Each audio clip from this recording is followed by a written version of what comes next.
Nah, di dunia spiritual saya juga banyak menemukan orang-orang yang mungkin tidak mengikuti satu ajaran tertentu, tidak mengikuti dan aktif dalam kelompok spiritual, tetapi yang padanya saya banyak mendapatkan pelajaran dan pengalaman yang bisa saya contoh.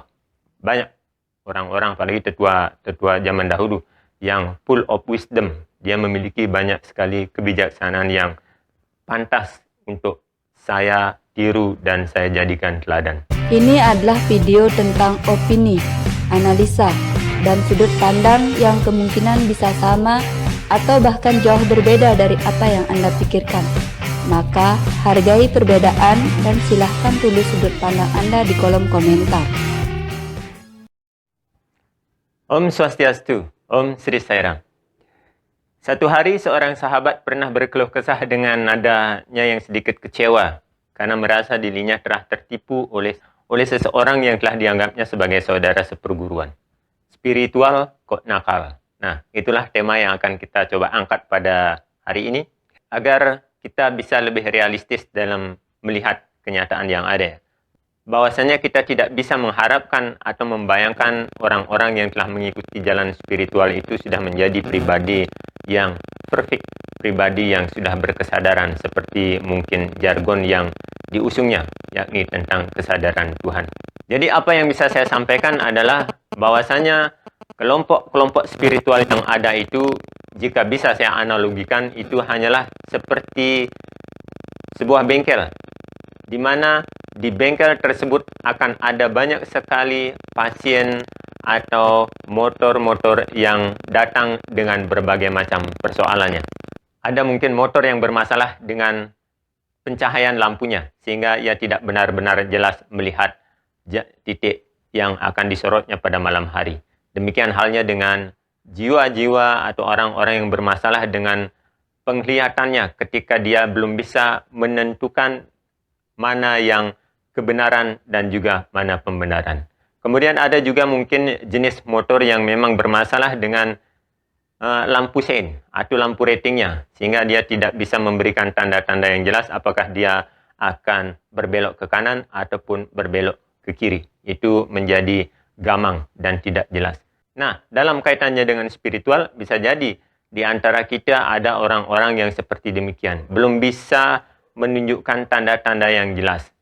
Bahkan orang-orang yang berada di belakang pun, orang-orang yang ada di sekitarnya pun bingung menentukan apakah orang ini menggunakan jalan spiritual itu untuk dia berbisnis tetapi dengan menggunakan dasar spiritual, sehingga ketika dia menjalankan bisnis itu selalu didasari dengan nilai-nilai spiritual, sehingga mungkin ia tidak akan mencari keuntungan yang berlipat-lipat, masih sesuai dengan aturan. Dia akan berbisnis dengan etika moral, kejujuran, dan tanggung jawab.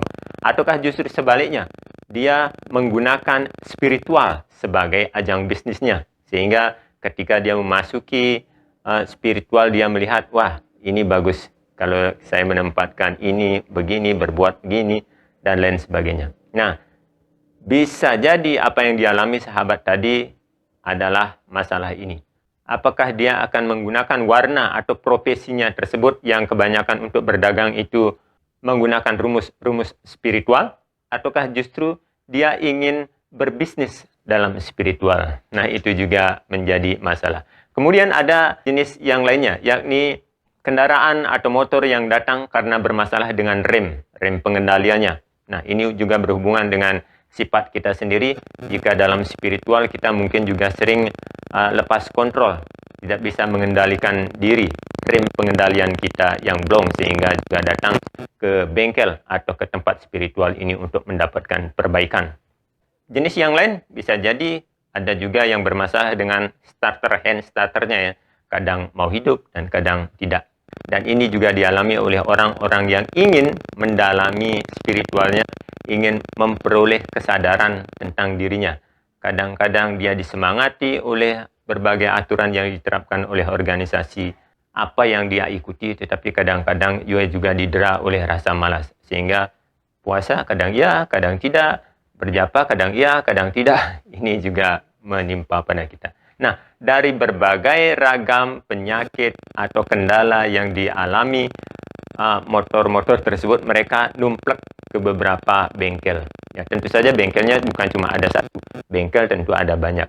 Dan kelompok-kelompok ini seperti misalkan kelompok Sai Baba, kelompok Hari Krishna, Brahma Kumaris, Ananda Marga, Radhaswami, dan lain-lain sebagainya itu adalah seperti bengkel-bengkel yang menampung berbagai macam orang dengan kendala dan permasalahannya masing-masing, di mana di tempat itu mereka mengharapkan, menginginkan perbaikan dan servis sehingga menjadi pribadi-pribadi yang lebih baik.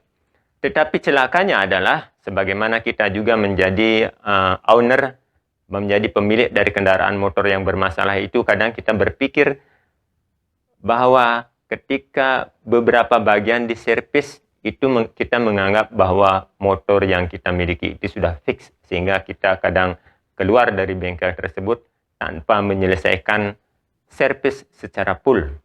Demikian halnya dengan penganut spiritual. Banyak dari mereka menganggap bahwasanya apa yang mereka dapatkan itu sudah cukup, sehingga mereka akhirnya jarang lagi melakukan servis perbaikan ke bengkel tersebut. Langsung mengendarainya. Misalkan pada gangguan rem itu, biasanya rem itu kekurangan minyaknya itu sering lolos, tetapi baru dikatakan, oh ini harus dikasih minyak, tetapi sang pemiliknya berkata, wih saya belum ada dana, ya jadi biarkan saja, saya pakai rem kaki saja, misalkan demikian.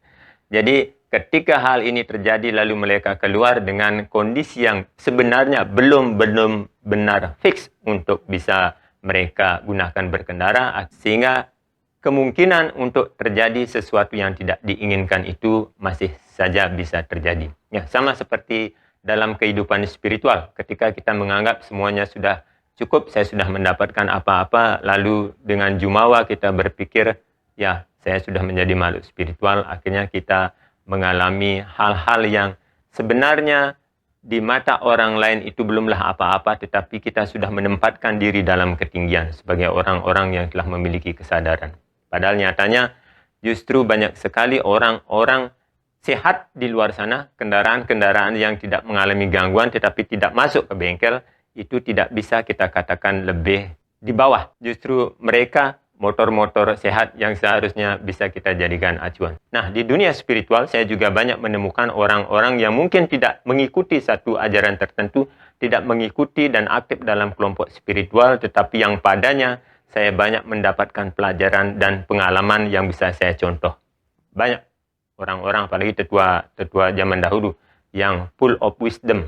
Dia memiliki banyak sekali kebijaksanaan yang pantas untuk saya tiru dan saya jadikan teladan. Jadi, ya tidak mesti di dalam satu kelompok spiritual saja yang bisa menjadikan kesadaran kita bertumbuh, tetapi di semua tempat bisa kita jadikan jika kita bisa benar-benar menggali, mengenali, dan juga memahaminya. Sebagaimana pernah disebutkan bahwasanya apa yang tersurat dan tertulis dalam kitab-kitab suci itu hanyalah sebagian kecil dari rahasia semesta yang sempat ditulis oleh beberapa orang resi atau nabi ataupun orang-orang suci yang lainnya. Sementara yang lainnya masih terpahat, masih diam di alam semesta raya ini yang masih perlu untuk kita kenali lagi. So, kita kembali. Jadi ketika seseorang tadi merasa dirinya telah dibohongi, telah dirugikan oleh dalam tanda kutip spiritualis yang agak nakal tersebut karena mungkin dia belum benar-benar sehat dari servisnya. Jadi ya kita berpikir positif saja. Satu, mungkin itu adalah pelajaran karma atau pengalaman rasa yang sengaja Tuhan kirimkan untuk menguji kita. Mungkin kita ada hutang karma yang harus diselesaikan dengannya. Jadi dia hanyalah alat yang dipakai oleh Tuhan untuk kita melunasi hutang karma dan hutang pengalaman rasa tersebut. Ini untuk membuat kita lebih berpikir simpel saja. Sebab kalau terus dipikirkan rasanya ya nanti kita sakit sendiri, nyakit hati sendiri. Kemudian, kita juga tidak bisa mengatakan bahwa orang-orang yang telah mengikuti kelompok spiritual tadi ketika dia melakukan sesuatu yang kita anggap sebagai kekeliruan dan kesalahan, itu lalu kita menyalahkan. Rugi milu Sai Baba, rugi milu Hari Krishna, rugi milu pelajaran Ananda Marga. Lalu kita berkata bahwa orang tersebut telah rugi total dalam mengikuti kelompok spiritual. Sebenarnya ya tidak, kita tidak bisa mengatakan hal itu rugi. Bayangkan saja, jika sebuah motor yang bermasalah remnya kemudian itu diservis di bengkel, walaupun belum sempurna sekali, tapi karena sudah diambil oleh pemiliknya, itu lalu dikendarai di luar dan akhirnya menemui kendala, misalkan masih nyeruduk gerobak bakso orang, itu tidak bisa disalahkan bahwa ia telah rugi datang ke bengkel. Bayangkan, jika sebuah kendaraan yang sudah remnya blong, itu tidak dibawa ke bengkel, itu bisa dibayangkan ketika dia mengendarainya, hanya punya gas saja.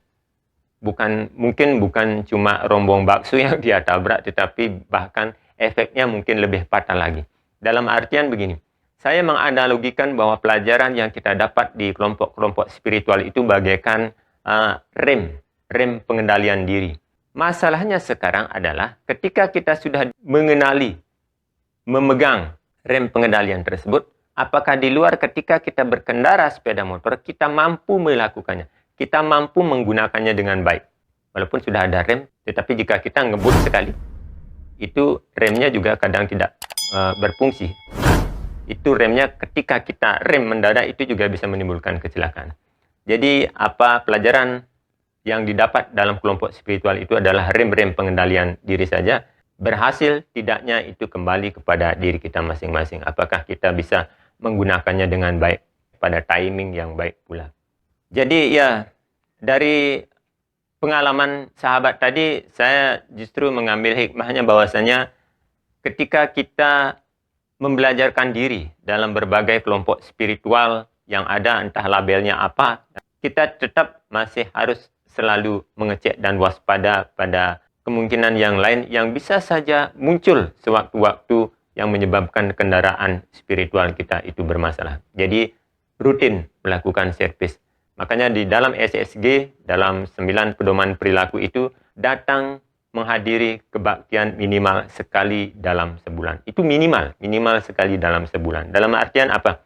Dalam artian ketika kita itu ibaratnya seperti lilin-lilin kecil ya. Ketika mereka berkumpul dengan orang-orang yang memiliki frekuensi yang sama di tempat yang juga memiliki vibrasi keterjagaan tersebut, maka nyala apinya itu bisa jadi akan lebih terjaga dan lebih besar.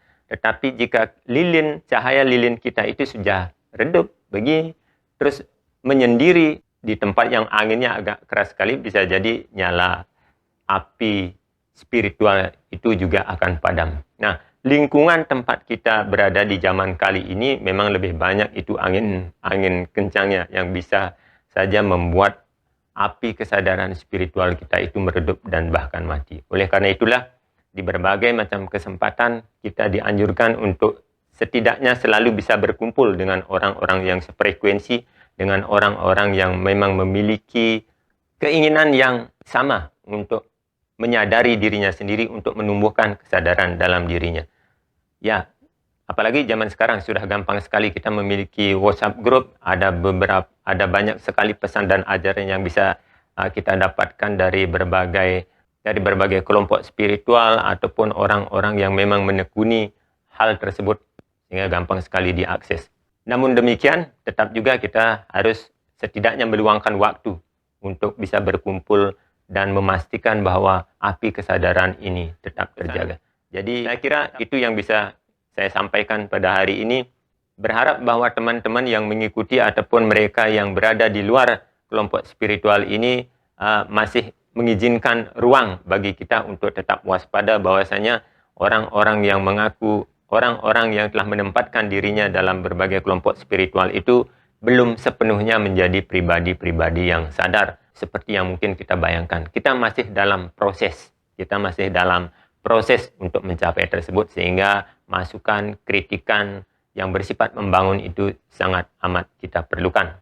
Saya teringat dengan kejadian waktu di Puttaparthi, di mana di tempat tersebut, di daerah sekitar ashram itu banyak sekali pedagang-pedagang dari Kashmir yang memang sebenarnya beragama Islam, tetapi dia menempatkan foto Bhagawan Sri Satya Sai Baba di tempatnya jualan.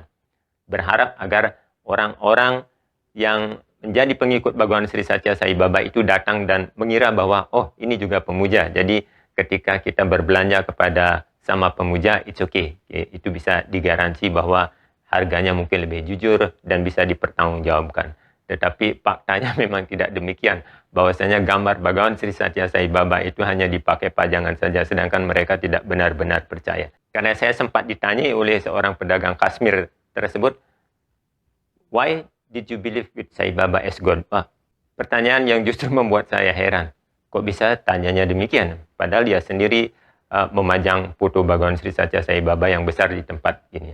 Terus setelah beberapa pertanyaan, beberapa diskusi, akhirnya saya tahu bahwa dia seorang Muslim yang sebenarnya tidak percaya dengan Bhagawan Sri Satya Sai Baba, tetapi hanya menggunakan gambar Bhagawan Sri Satya Sai Baba itu untuk meraup bisnis, supaya dagangannya laku, supaya para pemuja Bhagawan Sri Satya Sai Baba ini datang untuk berbelanja ke tempatnya. Di banyak tempat juga terjadi demikian. Orang-orang yang datang ke organisasi, terus kita menganggapnya, oh, bahwa dia sama-sama pemuja sebagai saudara seperguruan, tetapi ketika kita kasih bisnis atau ternyata dia membisnisi kita, ya itulah yang terjadi. Bahwasanya kita masih harus lebih cermat lagi untuk meneliti orang-orang.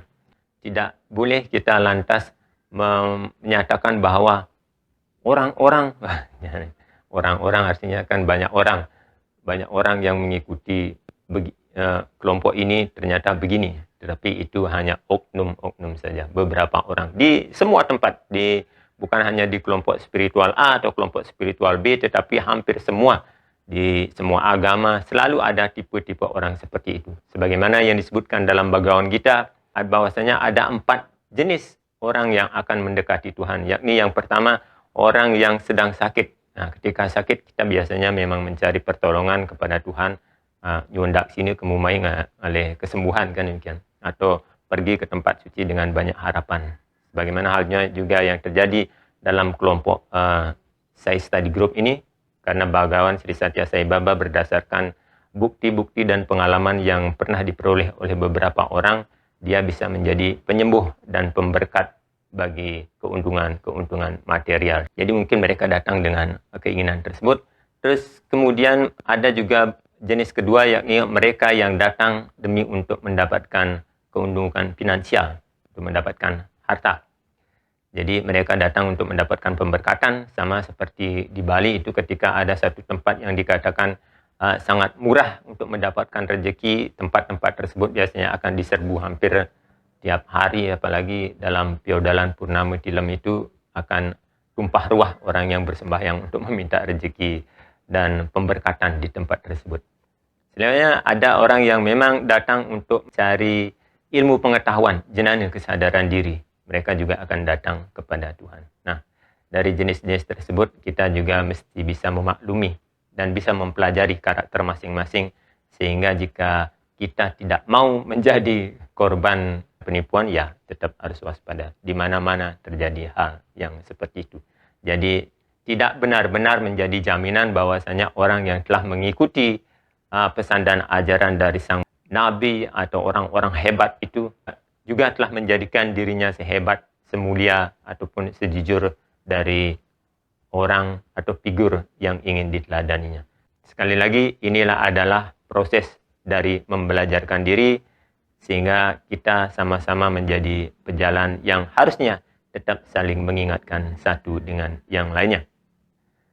Kira-kira demikian yang bisa saya sampaikan pada hari ini. Semoga ada manfaatnya.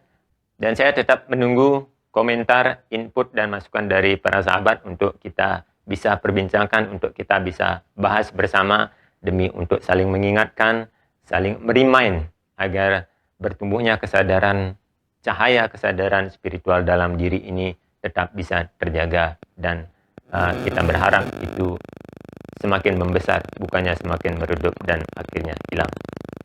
Terima kasih sudah menonton. Jangan lupa subscribe, like, dan komen. Saya tutup dengan Parama Santi. Om Santi Santi Santi Om. Om Sri Sai Ram.